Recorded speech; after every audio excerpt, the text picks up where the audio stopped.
Good afternoon, ladies and gentlemen. Welcome to the Dublin Irish Coaches Show. I'm Coach Roger Holmes, and special guest with me this morning, Coach Steve Versprilli.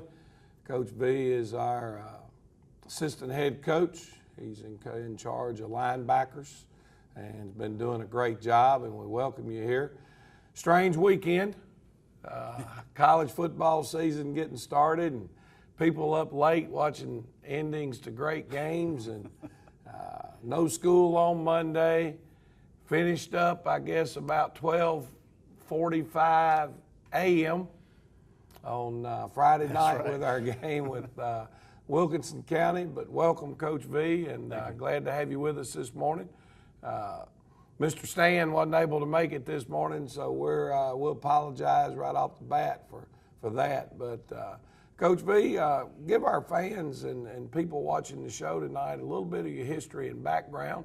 Right. Most of them should know you, but been around a while. But give them some background on you. I'm from Norfolk, Virginia originally. I graduated from University of Alabama in 1994. I played football in 89, 90, and 91. 3 bowl teams we played on. After I graduated, I went back to Norfolk, coached there for 13 years. This is my 11th year in Georgia, my 10th year with Dublin. Been coaching linebackers ever since I've been here, and have had some great ones.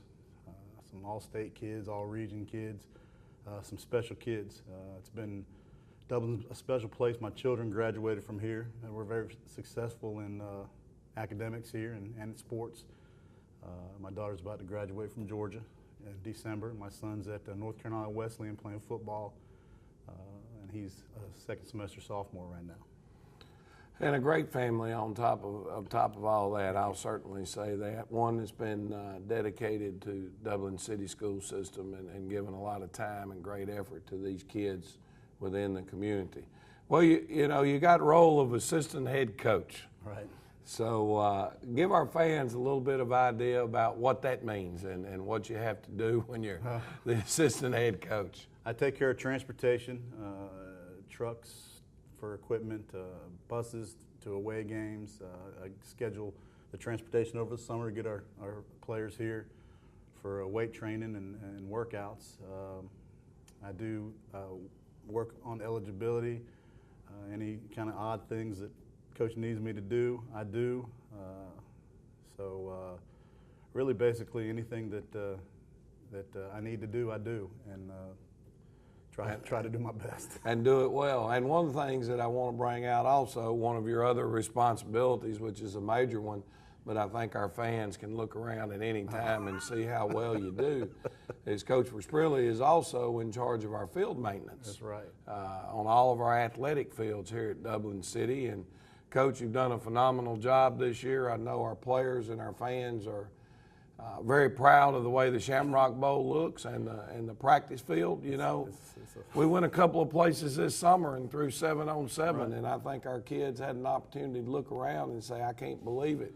Coach, our practice field is better than some people's game fields, and it's because of the efforts that Coach Versprilli puts in and the commitment from our Dublin City Board of Education to make sure that things are right. Well, we got all that out of the way. Let's talk a little defense and talk about last Friday night from a defensive standpoint with the Dublin Irish against Wilkinson County. All right. Well, we held them out of the end zone on defense, and I think that was huge for our kids. We got a lot of confidence with our players. Speaking linebacker-wise, we've gotten better at every position, I think, along the season. Jalen Carter's been getting better every week, and of course, Stacy Sharp has had 29 tackles in the last 2 games. He's all over. He's everywhere. He is. And Coach, what is it to you, coaching the linebackers? I mean, when you look at physical stature, right. Stacy's 5'4", 5'4", maybe 160 pounds, if that. Now he's strong as an ox. He is. But what is it that makes Stacy the leading tackler, for example, 2 weeks in a row? I'm going to tell you what, he takes a lot of pride in it. He takes pride in being, when he walks between the lines, he becomes a really mean kid. And he just takes pride in making the tackles. He wants to make every tackle. You know, and he challenges other linebackers to make tackles to try to beat them, and he's just been delivering every Friday for us. So, you know, on offense the other night, of course, we went into the other night's game, and this could be a negative. Hopefully it's a positive because he got some other kids some quality playing time, but you went into the game the other night without Jermaine Cooley, right, who's been a 2-year starter at linebacker. We went into the game without Stephen Linton, a very solid, aggressive defensive end. right. And we went into the game, Steve was out with a shoulder sprain, and we went into the game without Jaworski Tobridge, a starting defensive back who was held out because of discipline reasons. Right. And so we had three new guys having to step in and play for us defensively. Who stepped in for you at linebacker, and what can we expect to see from this person as we continue to move forward? Well, we had a freshman, ninth grader, Josh Isaac, who stepped in. He was a stalwart at the middle school at linebacker and fullback. Very, very tough kid. He stepped in very well for Jermaine. You know, he's like I said, he's a ninth grader, so he made some mistakes, but overall, he had a great game as far as getting some confidence and increasing his actual rep time to become a better linebacker. And I think he's on his way. He's going to be a good one for us in the next couple of years. Well, I was excited watching him out there running around, and Darius Blackshear played a number of reps for us at linebacker the other night and some at guard. And Darius was a young man that was here all the way up until, I guess, last year. Right. He transferred, moved out to West Lawrence. Now he's moved back in the city, and he's playing again here at Dublin. He's been on a bad ankle during fall camp, but he's starting to get to where he can play, and I think he probably brought you some quality snaps the other night. I think that the flow that he has, it was slow in the first 2 games because he was kind of taking care of that ankle, but he kind of let it loose Friday night, and his flow to the ball was a lot better than it's been probably since we had him the last time he was playing for us. He scraped well. He got to the ball pretty quick. I mean, when I watched the film on Saturday, I had to go back and see who it was because it hadn't been moving that right. well. So he's making strides and getting better every week, just like the rest of them are, and he's putting some good minutes in for us. Well, I know in the up front with the loss of Steve Linton, we played Donovan Walker a great deal more snaps at defensive end. We had to play, or not had to, but Chris Oliver, another kid that didn't play last year, but he's back out there for us this year. Right. I think he's running around chasing the ball and did a great job for us in the defensive line. You know, in the secondary without Tobridge there, our quarterback stepped in, Rodriguez Martin, and played in the secondary for us. And Jamez Rozier, I think, had a good night for us, and looking for great things for him. So, folks, there's a little rundown of our defensive football game last week in the Shamrock Bowl against Wilkinson County. We're going to take a break. Please pay attention to your sponsors. When we come back, we'll have another coach with us this morning, and we'll talk Dublin Irish offense. Thank you. Hey, are you searching for a great used car, truck, van, or SUV? Head on over to Dublin Auto Sales, where the selection and value are sure to fit your budget. See Wayne Kemp, Bill Topping, Alan Fields, TJ DeRochi, or Freddie Cook today. Dublin Auto Sales, celebrating another great year in business. Now proud to be on both sides of North Jefferson Street with our new truck and SUV lot. You'll also find Dublin Auto Sales at 1705 Telfair Street in Dublin. Selection, value, and bank rate or in-house financing is available, so financing is never an issue. Dublin Auto Sales, if you're searching for a great used car, truck, van, or SUV, head on over to Dublin Auto Sales. I'm Dr. Manuel Vega from Dublin Macon Cardiology. I've been in the same office in the campus of Fairview Park Hospital since 2004. I usually market myself as being Lawrence County only cardiology group that's available 24 hours, 7 days a week. What it means is I live in town. I live probably 5 minutes from the hospital. This is different from some of the other cardiologists in the area, which mostly reside or live in Probably the closest place will be Macon, Georgia, which is about an hour away. On any given day, my office is open and a patient may come in and see myself or see my PA or my nurse practitioner and actually get an answer immediately than having to wait for weeks or days or waiting until that doctor has another rotation locally. The difference in having a local cardiologist, especially a person with all the credentials and all the boards, is that you get excellent care and you get it locally. I don't have a mission statement, but my statement is go through life and touch people positively and make a difference in somebody else's life. And that's how I practice and that's how I live.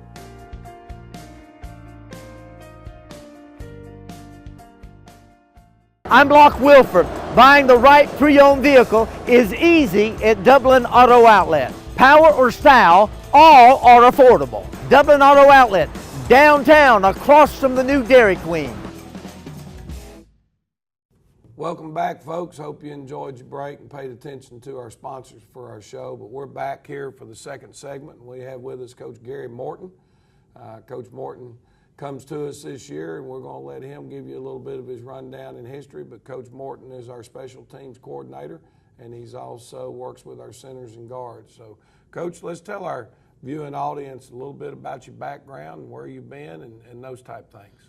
All right, I've been coaching for 25 years. I spent 10 years in South Georgia. I graduated from Valdosta State, so I stayed there after my playing days, and I worked at Valdosta High School and Colquitt County High School in Ware County.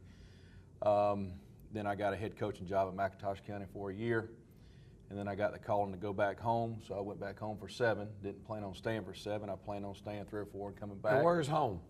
Arcadia, Florida. You know, and like I said, that was one of my dreams, is going back home and coaching at my home school. Yep. And so I got to do it at an earlier age than what I guess I had planned. You know, I figured 50, 55 I could go back and do it, but I got to do it at age 30. Right. So, you know, it was a great experience. After 7 years, I felt like it was time for me to go elsewhere.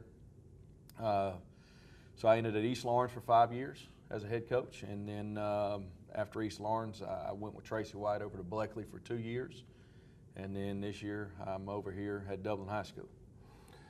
Well, a lot of times our folks don't realize out here in our viewing audience that the coaching world is tough on a family in a lot of ways, but a lot of times the toughest thing that the coaching world has is the instability of movement and moving your family.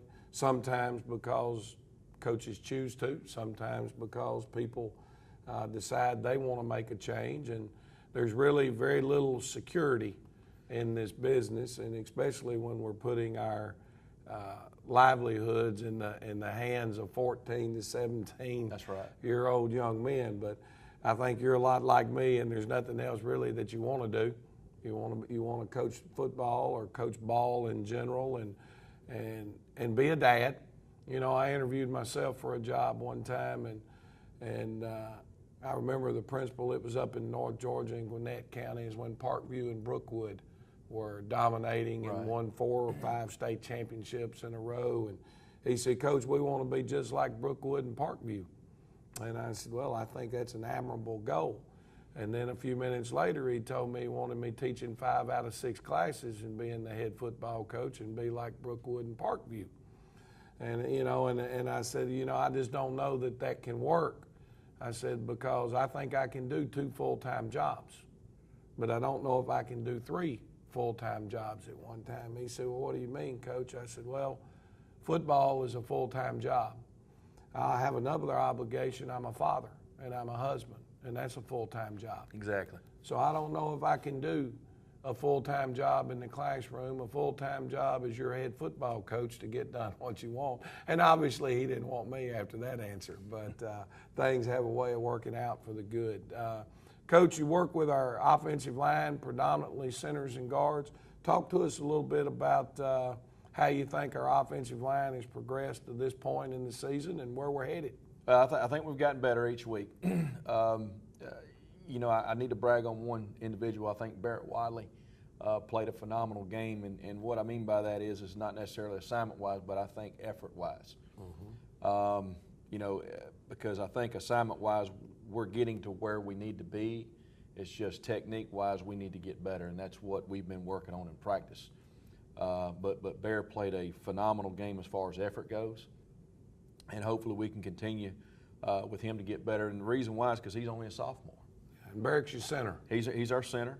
And then Jalen Carter, I thought he played well, but he plays on both sides of the ball. So what we're going to try to do is our right guard is Bruce Guyton, left guard is Jalen Carter. Jalen's only a sophomore, Bruce is a senior. We're going to use Darius Blackshear and rotate him in to give those other two guys a rest on defense. And we talked about Darius with Coach Versprilli in the first segment and how he's been hobbled a little bit with an ankle and is starting to get well. And Coach V was talking about how much better he looked on film Friday night. I think we felt the same way about Darius. That ankle's about to get well. Yes. And we think he's going to be able to help us. You don't have tackles and tight ends, but talk to us a little bit about those guys since their coach is not here. Well, I think Darius's doing a good job. Jaden Dariso, a 3-year starter for us Yes. at left tackle. I think he's doing a good job. I think he graded out in the low 80s, 82, 83 this past week. It was 83, I think, because he told me he missed a steak dinner That's by right. 2 By points. 2 points. And 85, his coach had cut a deal with him. He'd buy a mistake if they graded out 85. And at tight end, we switched our right tackle, and he played some tight end this week, Donovan Walker. I thought he did a good job of moving back and forth, knowing both positions, provided he was on, he was thrown in that position last week. I know he played tight end last year, but to, not play tight end at all and then be thrown in that fire Tuesday or Wednesday, I thought is pretty good on his part. And then being able to come back and play tackle later on in the game. I thought he did a phenomenal job because we was able to get Jaquez Evans back in the game at tight end. So I feel like we're progressing on the offensive line. I feel like we're getting better. And where we need to get better the quickest, of course, is technique-wise. And I feel like we're working that every day in practice. We know where to be. We just need to make sure we get our head on the right, right side of the defender and correct first steps. Get our depth on pulls, that type of stuff. So All those little things. yeah, the people don't see. Yeah. They just see, well, he went to the right person, and whether he did or didn't. You got to know where to go first. And if you know where to go, then you got to know how to get there. And our system is different in the sense that it's very, very multiple. So our kids have to have blocking rules. Right. And those blocking rules, you come to the line of scrimmage and you follow a progression of 1, 2, or 3 things a lot of times. And we've just got to get to the point where those are secondhand. And because when you talk about assignments, I think what you're talking about is, if they lined up and played one defense all night, I think we'd grade out Pretty good. phenomenal. Yeah.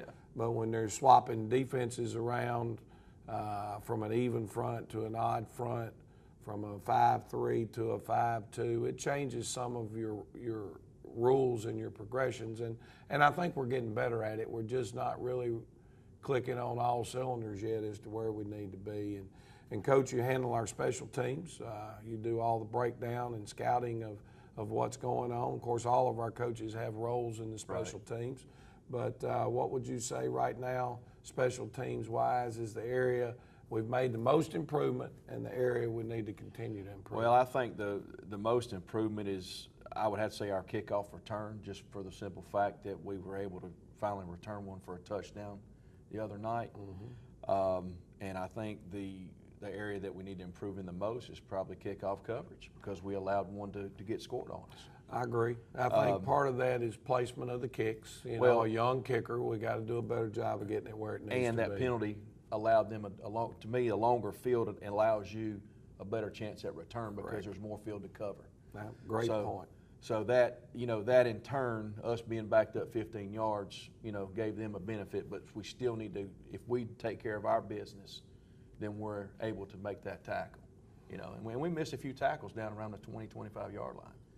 Well, ladies and gentlemen, they're waving at me here to take a break. So we're going to take a break, and when we come back, we're going to talk about Swainsboro. I'm Locke Wilford. Buying the right pre-owned vehicle is easy at Dublin Auto Outlet. Power or style, all are affordable. Dublin Auto Outlet, downtown across from the new Dairy Queen. So here's the kitchen. This is perfect. Wait, this house uses just electric? Yeah. That'll never work. How can we expect to cook under these conditions? So what do you think? I think this is a wonderful house to raise our family in. It is natural gas though, right? It's kind of all electric. Natural gas sells homes, so choose natural gas. Brought to you by the City of Dublin. A lot of people don't know that Nationwide Insurance is the largest farm insurer in the country. Example, this tractor. There's multiple ways to cover your equipment. It is replacement cost, actual cash value, insuring the GPS system on it. In addition to tractors, we also cover any implements that you would like to cover. Like this front end loader has a value added to your tractor or on its own. A lot of times, the only way we will insure a farm is if we come to your site. We're gonna walk it, we're gonna talk it, we're gonna find out what you do and what your interests are. We're gonna customize it so that you get full benefit with the broadest coverage that's available on the market today. A lot of people find out at the time of a claim that they were not properly covered. That is my worst fear. So we make sure going in that you are covered properly. Don't forget to insure your sprayer. A lot of people say, I rode by and didn't see you at your office. That's because I was probably on a farm.